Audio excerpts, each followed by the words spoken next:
Bonjour, moi c'est Joël, 31 ans, pas mariée, pas d'enfant. C'est c'est la façon dont je me serais définie avant justement d'entreprendre ce périple intérieur. Mais c'est pas ce qui me définit. Bonjour, moi c'est Joël, 31 ans, trentenaire épanouie, qui a quitté la France il y a presque 6 ans pour vivre le rêve canadien, enfin presque. Je vais un peu plus rentrer dans le détail de pourquoi j'ai donné ce nom à mon podcast, donc Me, Myself and I, But Better. Le Me, Myself and I, donc c'est vraiment le juste moi et moi-même. C'est arrivé à une période phare de ma vie, c'est-à-dire que fin de vingtaine, donc fin de 29e année, début de 30, j'ai eu j'ai eu ce qu'on pourrait dire un peu un mental breakdown. C'était pas une dépression, mais c'est plus j'ai traversé un état dépressif parce que justement, j'arrivais à un stade de ma vie où j'étais en fin de vingtaine, j'étais pas mariée, j'avais pas d'enfant et je remettais énormément ma valeur en question parce que pendant très longtemps, pour moi, l'accomplissement passait par le fait d'être choisi par un homme et donc d'être mariée et passait par le fait d'avoir des enfants, donc de procréer. Donc, quand on arrive un peu à la barrière des 30 ans, en fait, c'est ce qu'il faut avoir. Et si tu l'as pas, ben, tu te sens un peu comme une ratée. Je parle pas de tout le monde, mais moi, me concernant, je me sentais littéralement comme comme un échec ambulant parce que justement, je n'avais pas réussi à avoir toutes ces choses et je me disais que voilà, je suis en retard sur les autres, j'ai tout raté, j'ai tout foiré. C'était une période en fait où je me suis littéralement rendu compte que je me battais pour avoir ces choses. Par exemple, j'étais dans une relation à ce moment-là, je mettais la pression à mon mec pour dire mais attends, mais comment ça, on se marie pas, comment ça, tu me demandes pas en mariage, comment ça, tu m'as pas choisi. Et en fait, je je me battais pour avoir ces choses-là, mais c'est comme s'il y avait un conflit à l'intérieur de moi, c'est-à-dire que je faisais du bruit pour avoir ça, j'en parlais tout le temps, mais au fond, c'est comme si je ne le voulais pas vraiment. C'est comme si c'était ce que la société voulait que j'ai, c'était ce que ma famille voulait que j'ai, c'était ce que tout le monde en fait s'attendait à ce que j'ai, mais qu'au fond, j'étais pas vraiment sûre de le vouloir à ce moment-là. Mais je mettais quand même la pression pour dire non mais attends, c'est l'heure, qu'est-ce que tu fais? Et ça a énormément de lien avec le fait de comparer sa vie sur les réseaux sociaux. On sait très bien que les réseaux sociaux, c'est un peu du voyeurisme. On vient pour regarder ce que font les gens et souvent, ça finit en comparaison. Je compare ma vie avec la tienne. Ah, toi, t'es marié, t'as des enfants. Moi, je suis pas mariée, j'ai pas d'enfants. Alors qu'en fait, chacun a des parcours de vie différents. Mais à ce moment-là, j'étais dans une matrice où si j'ai pas ça, c'est que j'ai échoué. Mon bonheur, c'est ça en fait. Le bonheur d'une femme dans sa vie, c'est son mari, ses enfants. Et donc du coup, c'était très difficile pour moi parce que je ne voyais pas le bout. Je broyais tout en noir. En fait, ça me rongeait à un point où j'ai perdu totalement confiance en moi. Et la confiance en soi, quand on la perd, c'est pas juste dans un domaine, ça se répand dans tous les domaines. Ça va aller sur le physique, ça va aller sur le mental, ça va aller dans les interactions sociales, tout en fait. Je doutais de tout. Je doutais de ma personne physiquement, c'est-à-dire que je ne m'aimais plus physiquement, je pouvais plus me voir, je me trouvais je trouvais mon corps pas assez affiné, pas assez sculpté, pas assez bien, pas assez beau, mon visage pas assez beau. Rien n'allait, en fait, tout simplement. Genre, je ne pouvais plus me voir en peinture. Euh, je doutais de mes amitiés, c'est-à-dire que j'avais l'impression que mes amis ne m'aimaient pas. J'avais l'impression que ma famille m'aimait. En fait, j'avais l'impression que tout le monde, personne ne m'aimait. J'étais tellement perdue que je remettais absolument tout en cause et le moindre truc ou le moindre truc que j'allais dire, je le remettais en cause. Je me disais, mais attends, est-ce que si je dis ça comme ça, les gens, ils vont l'apprécier? Est-ce que je dis, si je dis ça de cette façon-là, peut-être qu'on va m'aimer plus? Peut-être que si je fais ça, on va m'aimer plus? En fait, je cherchais absolument et éperdument l'approbation des autres, dans le regard des autres. Pour moi, ma valeur était vraiment définie par ce que les autres vont me dire, parce que les autres vont penser de moi et pas parce que moi-même je peux penser de moi ou je peux me dire à moi-même. Donc en fait c'était une phase très obscure. Je me rappelle carrément, mon mec avait carrément appelé ma mère pour lui dire écoutez Marie-Noël, bah, c'est le prénom de ma mère, ça va pas du tout. Joël, elle fait que broyer du noir, elle est dans une phase obscure là, je sais pas quoi faire s'il vous plaît. Enfin voilà, j'ai besoin d'aide tellement j'étais dans l'obscurité. Mais le truc, c'est que souvent, on me dira, mais Joël, on pensait pas que tu traversais tout ça. Oui, parce que je sais pas si c'est de par mon éducation, de par mon environnement, j'ai été éduquée avec cette chose dans la tête qui revient à dire quand tu vas mal, tu ne peux pas le montrer. Tu peux pas le montrer. Montrer ses faiblesses, être vulnérable, ça revient à dire tu es faible, tu n'es pas capable de gérer tes problèmes, du coup tu dois aller pleurnicher. Donc pour moi, que je sois en état dépressif, que je sois heureuse, mon maquillage sera le même, ma coiffure sera impeccable, mon outfit sera toujours au carré, parce que c'est comme ça que j'ai grandi. On ne montre pas ses faiblesses, il y a une armure qui se monte, et voilà, on met ses problèmes de côté, on met ce qui va pas de côté, et on avance, on avance. Mais ce que j'ai pas appris, c'est que au bout d'un moment, à force de mettre sur le côté ce qui va pas, ça finit par remonter surface tôt ou tard. Au bout d'un moment, la carte mémoire, elle est pleine en fait, et ça pète. Donc du coup, j'ai réalisé à un moment donné qu'il fallait que je me pose avec mes problèmes et que je les affronte et que je les traverse un à un pour pouvoir me retrouver en fait. Donc je suis passée par une thérapeute, voilà, je suis allée voir une psy. Je pense que toute personne devrait aller voir un psy. On n'a pas besoin d'avoir des traumas euh, énormes pour aller voir une psy. On a tous ces petites choses dans nos enfances qui nous créent des barrières qui, qui s'étendent jusqu'à l'âge adulte et qui nous créent des blocages plus tard. Donc, je suis partie voir une thérapeute et c'est en voyant cette thérapeute que justement, j'ai pris conscience de toutes les choses, en fait, toutes les pressions invisibles que je mettais sur mes épaules parce que je pensais que ma mère voulait ça pour moi, la société voulait que j'ai ça, il fallait que je sois comme ça, il fallait que je sois comme ça. Et en fait, je pouvais pas être moi-même. Et, euh, et j'ai compris qu'il était temps que je fasse une pause et que je réapprenne à me découvrir parce que là, je vivais la vie quelqu'un d'autre. J'avais l'impression de ne pas être moi-même. Donc, c'est à ce moment-là que j'ai commencé mon self-love journey. Donc, j'ai commencé à ce cheminement de réapprendre à m'écouter, réapprendre à m'aimer, réapprendre à me faire confiance, réapprendre à m'apprivoiser parce que j'étais complètement perdue, je ne savais plus qui j'étais. Donc déjà, ça a commencé par couper Instagram. Pour moi, Instagram, ça rimait vraiment avec comparaison toxique. Parce que tu vois la vie des gens et tu vas te comparer à eux. Si intérieurement, tu n'as pas confiance en toi, tu dois pas être sur Instagram. Tu dois pas. Parce que tu vas automatiquement te comparer à la vie des autres et croire que ta vie à toi, ben, elle est moins bien, elle est moins intéressante. Parce que toi, t'as pas ça. Alors qu'en vrai, les réseaux sociaux, c'est juste une vitrine dorée où les gens montrent ce qu'il y a de plus joli à montrer chez eux. C'est pas la vraie réalité.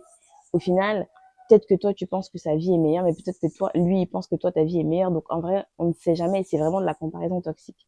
Donc, j'ai commencé par couper Instagram.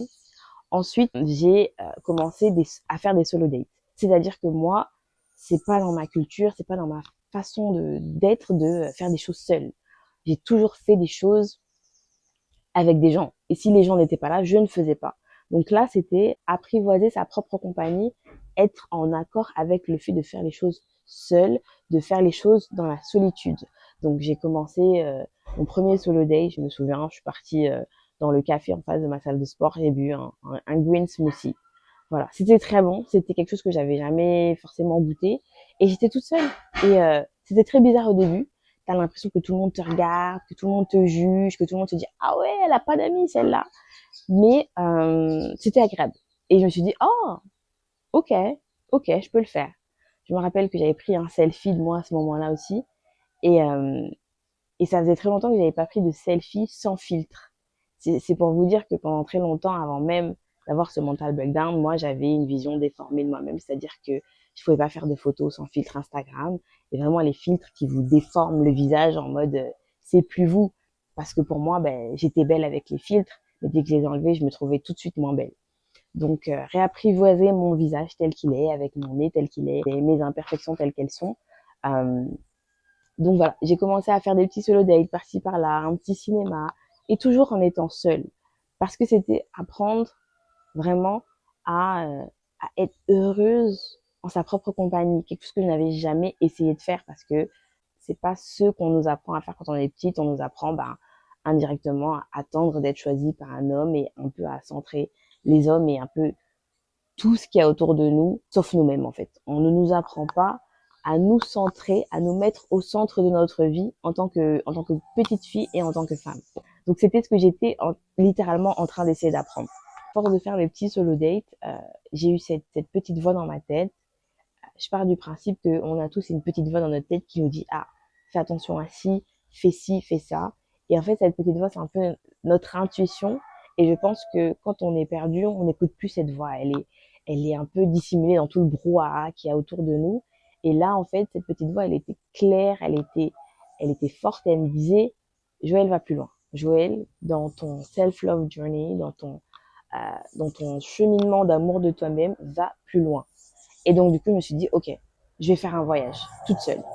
Alors, je sais, on me dit, mais attends, t'as vécu dans d'autres pays, donc voyager toute seule pour toi, c'est facile. Il y a une différence pour moi entre déménager dans un autre pays, se créer un nouveau cercle social et partir en vacances toute seule. Je n'étais jamais partie en vacances toute seule. Certes, j'ai déménagé en Australie, j'ai déménagé au Canada, mais c'était un déménagement. Donc, ça veut dire que très vite, je me crée un nouveau cercle social et j'étais pas seule très longtemps. Alors que là, quand tu pars en vacances, vu que c'est une courte période, tu vas pas forcément rencontrer des amis tout de suite. Tu vas pas forcément rencontrer des gens avec qui passer du temps. Et donc, du coup, j'ai pris mon billet d'avion et je suis partie à Washington. Bon, c'était pas très loin, vous me direz. Moi, j'habite au Canada. Donc, c'était pas très loin. Mais j'avais besoin pour un premier voyage solo, j'avais besoin que ce soit pas trop loin non plus. Donc, je suis partie à Washington. Donc, très excitée au début. Évidemment, je me suis fait plaisir. Je me suis pris un petit hôtel 4 ou 5 étoiles, une chambre immense, une douche incroyable. J'étais là, mais attends, mais c'est ça la vie que je mérite. Donc du coup, j'arrive en folie, je me change, je me prépare et je pars à l'aventure. Je pars découvrir la ville. Et donc du coup, je marche. Washington, c'est une très belle ville. Je passe devant la Maison Blanche, les monuments, etc. J'adore la vibe. Et au bout d'un moment, ça faisait tellement longtemps que je marchais qu'en fait, il a commencé à faire nuit. Je me retourne à gauche, je me retourne à droite. Et là, je prends conscience que je suis toute seule. Et je commence à pleurer. Je commence à pleurer parce que c'est le moment où j'ai vraiment réalisé que j'étais seule. Donc, pas d'amis, pas de mec, pas de famille, rien. Personne avec moi. Et je me dis, mais à qui je parle? Qui me fait passer le temps, en fait? Et je pense que c'est vraiment le moment où j'ai réalisé que quand tu commences à entrer dans cette solitude, ben c'est un choc, en fait. C'est un choc parce que tu as l'impression d'être abandonné.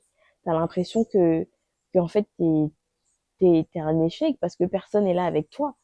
Et c'est très inconfortable. Donc, du coup, après, ce que j'ai fait, c'est que je me suis trouvé un bon petit resto italien, excellent d'ailleurs, parce que je sais que la nourriture allait me réconforter. Donc, je suis partie manger dans un resto tout seul. Encore une autre expérience super inconfortable parce que j'avais jamais mangé dans un vrai resto toute seule. Peut-être j'ai déjà dû faire un fast-food ou un truc comme ça sur le pouce, mais jamais un vrai resto toute seule. Donc, je suis allée, je me suis assise au bar.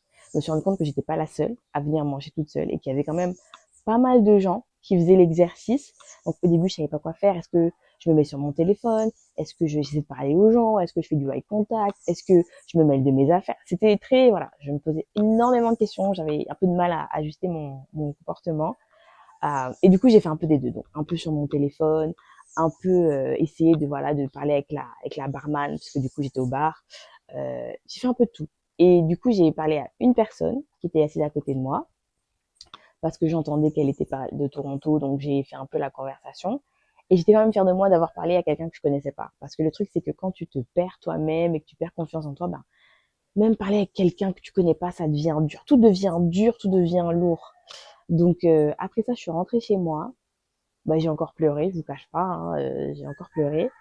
Et j'ai fait une prière et j'ai demandé à ce que, à Dieu du coup, que cet événement qui est si inconfortable, cet exercice qui est si inconfortable pour moi à ce moment-là, soit le début de quelque chose de grandiose.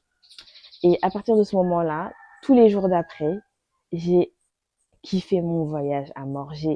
J'ai commencé vraiment à ne plus attendre la présence de quelqu'un. Je faisais tout seul. Je profitais du soleil. En fait, j'appréciais chaque petit moment. J'ai commencé à faire du vélo dans la ville de Washington, alors que même à Toronto, au début, moi, j'avais énormément peur de faire du vélo à Toronto. J'étais devenue, j'avais peur de tout. J'avais peur de tout, tellement j'avais pas confiance en moi, j'avais peur de tout.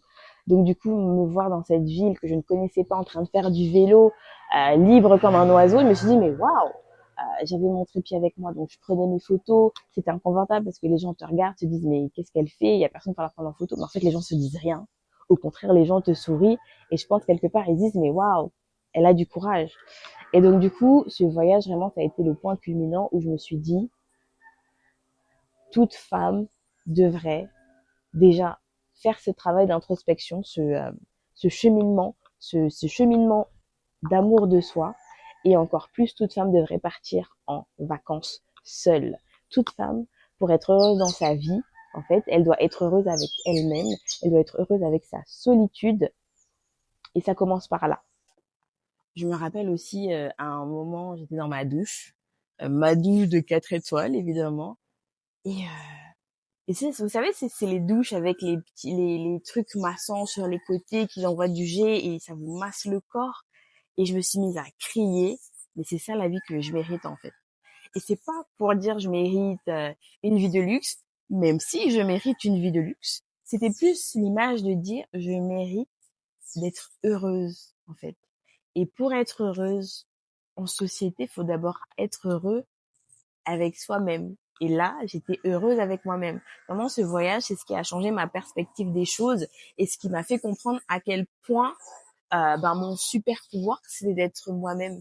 Et qu'en fait, il fallait que j'arrête d'essayer de plaire à tout le monde, de convenir à tout le monde, de faire ce que les gens attendaient de moi, ce que la société attendait de moi, parce que c'est ma vie. Et en fait, il y a que moi qui peux être au contrôle de ma vie. Je pouvais plus subir. Il était temps de prendre les rênes et de vivre ma vie. Donc vraiment, le point culminant de mon podcast et de mon cheminement entre guillemets, ça a été ce premier voyage solo qui était vraiment le début d'une série. En fait, je pense que vraiment toute personne, surtout en tant que femme, on doit vraiment voyager seule. Parce que je trouve que dès l'enfance, on nous montre des Disney où c'est quoi? C'est des princesses qui sont choisies par des princes. C'est en fait toujours nous, on doit attendre d'être choisis. Euh, et non, en fait, il faut se choisir soi-même avant d'être choisi par quelqu'un d'autre. Et en fait, cet événement-là, c'était moi qui me choisissais.